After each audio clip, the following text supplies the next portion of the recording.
খাওয়াইছে, এরপর আবার মারছে, আবার খাওয়াইছে। এটা কোন মানে ইসে আছে? মানুষকে তো এরকম মাইরে ফেলায় না। সে যদি একটা খুনিও হইতে পারে, তাহলে তো এরকমের জীবন তো মাইরে ফেলাইতে পারে না বলেন। তারা প্রশাসনের কাছে দেন, কিন্তু ওরা মাইরেন না। নিতে হলে টাকা দিতে হবে 35,000। 35,000 টাকা দিয়ে ছাড়াই নেন, নাহলে আমরা ওরা ছাড়বো না, ওরা আরো মারবো। ফ্যামিলির কেউই নাই একটা মানুষের। আমার আপনার যদি এরকম থাকতাম তো আমরাও একই পথের প্রতীক হইতাম, যে মা বাবা ভাই বোন কেউই নাই। মূলত 11টার দিকে আমার বাবাকে ফোন দেওয়া হয়েছে, রাত 11টার সময় ফোন দেওয়া হয়েছে, আপনি কি তোফাজ্জেলের মামা? তখন আমার আব্বা বলছে যে, তখন বলছে যে তোফাজ্জেল এরকমের আমরা ওরা আটকাইছে, এই হলে আছে, এখানে এখন ওকে মানে নিতে হলে টাকা দিতে হবে 35,000। 35,000 টাকা দিয়ে ছাড়াই নেন, নাহলে আমরা ওরা ছাড়বো না, ওরা আরো মারবো। তখন আমার আব্বা বললো যে আমি তো গ্রামের বাড়িতে, আমি কিভাবে করবো? হ্যাঁ, তখন আমার আব্বা আমাকে ফোন দিছে যে তুমি একটু কথা বলো, তোফাজ্জেল নাকি এরকমের মানে উনি ওরা বলে এরকমের কথাবার্তা অসম্মতি পাইছে, এই জন্য ওরে ধরছে, ওরা ওরে মারতেছে।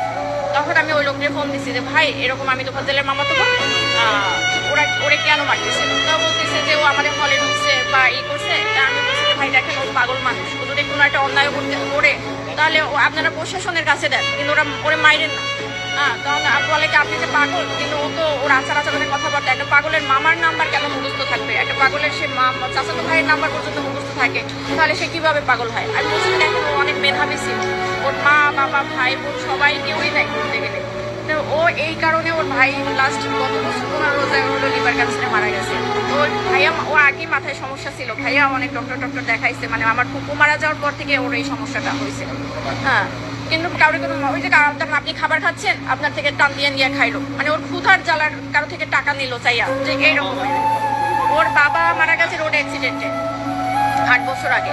5 বছর আগে ওর মা মারা গেছে লিভার ক্যান্সারে। তারপর ছিল ওরা 2 ভাই। ওর ভাই হলো নাজিরপুরের থানার এসআই নাসির হোসেন।